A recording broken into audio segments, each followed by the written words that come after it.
Salam aleykum əziz dəyərli dostlar. Bugün sizinlə Peyğəmbərin sünnəsi anlayışı haqqında söhbət eləmək istəyirəm.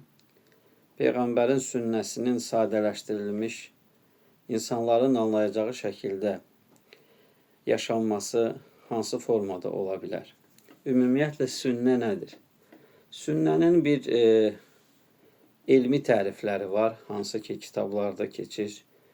Bir də sünnəni insanlar anlaması üçün necə izah edə bilərik? Sünnə, Peyğəmbərimiz aleyhissalatu vesselamdan miras qalan və hər birimizin gündəlik və ömrünün sonuna qədər Allaha yaxınlaşdıracaq əməllər və hərəkətlər toplusudur.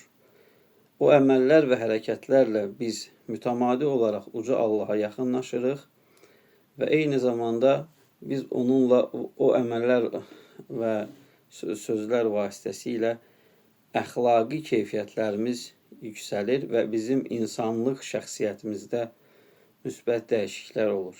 Əgər sünnəni biz belə qəbul edib, belə yaşasaq, sünnə bizim real həyatımıza ciddi şəkildə təsir edər. Bir də zahiri sünnələr var. Bununla bağlı ikinci hissəsində söhbətimin söz açmaq istəyirəm. İlk öncə insanın Allahla rabitəsini təmin edən və əxlaqına təsir edən sünnələr nədir? Ümumiyyətlə sünnə, yəni Peyğəmbərimizin yolu bir müsəlmanın həyatını dağınıqlıqdan çıxardır və bir sistem halına gətirir. Yəni əgər biz sünnəni belə algılasaq, belə anlasaq, belə başa düşsək, biz bu sünnəni hiss edəcəyik. Məsələn, bir qul bütün gün ərzində sünnədən olan dualar və hərəkətlərlə ömrünün zamanını doldurduğu zaman həm savab əldə edir, həm də eyni zamanda bir proqram götürür. Peyğəmbərimiz gününə necə başlayardı aleyhissalatu vesselam? Peyğəmbərimiz gününə başladığı zaman yuxusundan qalxanda dua edərdi ki, həmd olsun o Allaha ki, ölümdən sonra bizi diriltdi. Bununla da Peyğəmbər Əfəndimiz aleyhissalatu vesselam bizə bir şuur verir. O şuur ondan ibarətdir ki, biz anlayırıq ki, uca Allah bizi diriltməsə, yuxu ölümdür ümumiyyətlə. Qur'anın ayələrinə görə də Allah Teala insanların ruhunu yuxuda olarkən alır, istəsə qaytarır, istəməsə qaytarmır və bir də öldükdən sonra və ölüm anında alır. Və Peyğəmbərimiz sallallahu aleyhi və səlləm yuxudan qalxarkən həmd edərdi o Allaha ki, o bizi öldükdən sonra diriltdi. Daha sonra Peyğəmbər Əfəndimiz aleyhissalatu vesselam namaza dayanardı və sübh namazının ilk 2 rükətini qılardı.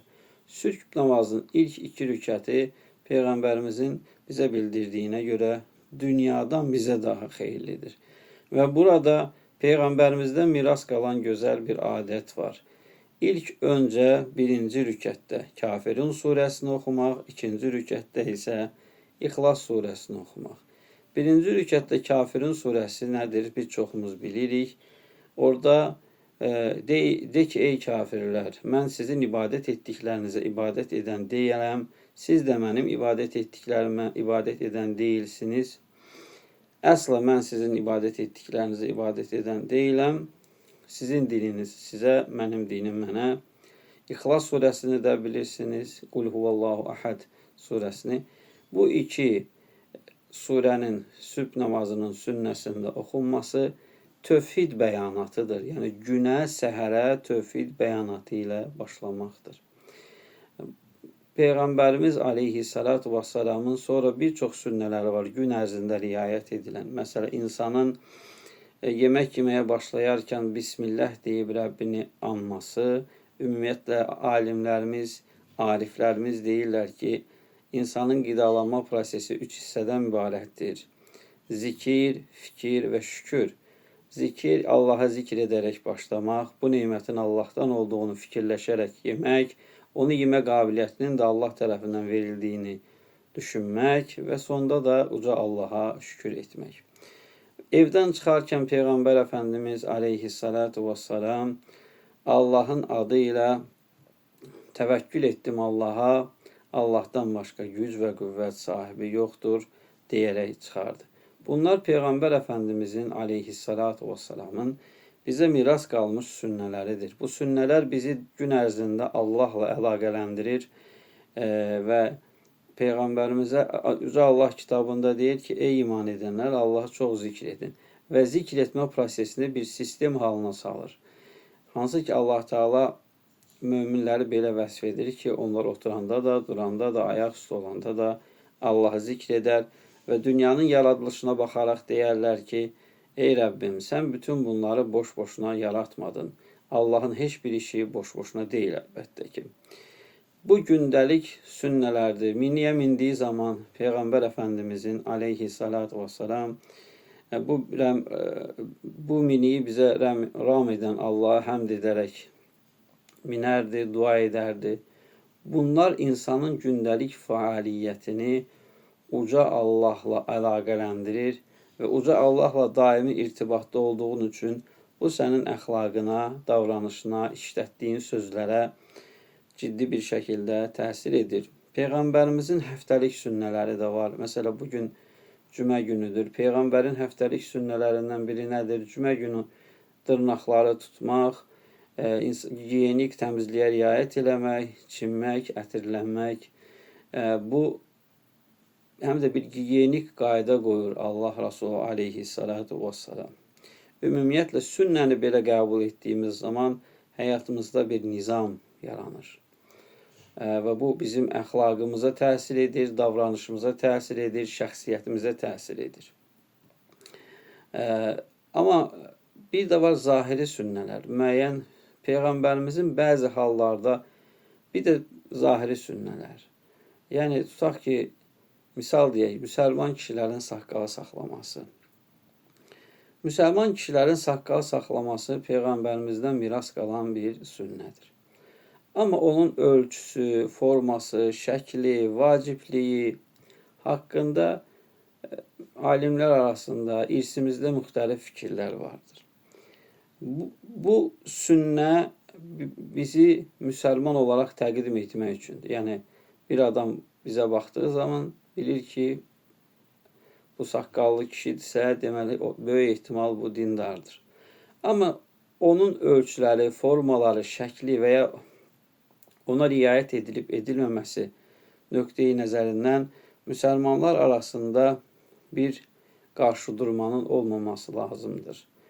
Niyə? Çünki əslində baxdığı zaman insan əgər bu sünnəyə də riayət edirsə, o zaman bayaq öncə dediyimiz kimi əxlaqi sünnələrə də riayət etməsi lazımdır. Niyə? Çünki o zahiri sünnələrə riayət edərsə, əxlaqi sünnələrə də riayət eləməsinə çalışması lazımdır. Bu dediklərim ilk növbədə özümün nəfsimə qarşı edilmiş bir nəsihətdir. Qəti bir şəkildə özümü təmizə çıxartmıram. Bu dediklərim ilk öncə özümə xatırlatmadır. Amma bir də Peyğəmbərimizin aleyhissalatu vesselamın bəzi şərtlər daxilində bəzi şəxslərə dediyi və buyurduğu söz və əməllər vardır. Onların icrası mütləqdirmi, deyilmi? Bununla bağlı fərqli fikirlər var. Bəzən Peyğəmbərimiz bəzi şeyləri sırf ərəb olduğu üçün riayət edərdi. Bəzən Peyğəmbərimiz bəzi şeyləri konkret şəxslərə deyərdi. Bəzən Peyğəmbərimiz bəzi şeyləri konkret hallara görə deyərdi.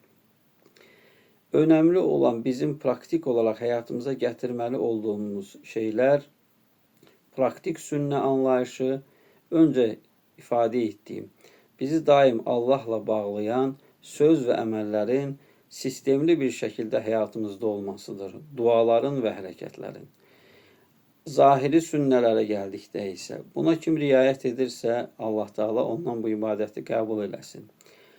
Zahiri sünnələrə riayət edənlərə isə şiddətli tövsiyə odur ki, onlar Peyğəmbərimizin əxlaqi və davranış sünnətlərinə mən də başda olmaqla riayət eləsinlər. Niyə? Çünki hər birimiz küçədə, bayırda, insanlarla ünsiyyət zamanı getdiyimiz yerlərdə, danışdığımız ortamlarda istəsək də, istəməsək də dinimizi təmsil edirik. Amma bəzən Peyğəmbərimizin konkret situasiya üçün etdiyi əməlləri mütləqləşdirmək dərdimiz də var. Biz onları mütləqləşdirərək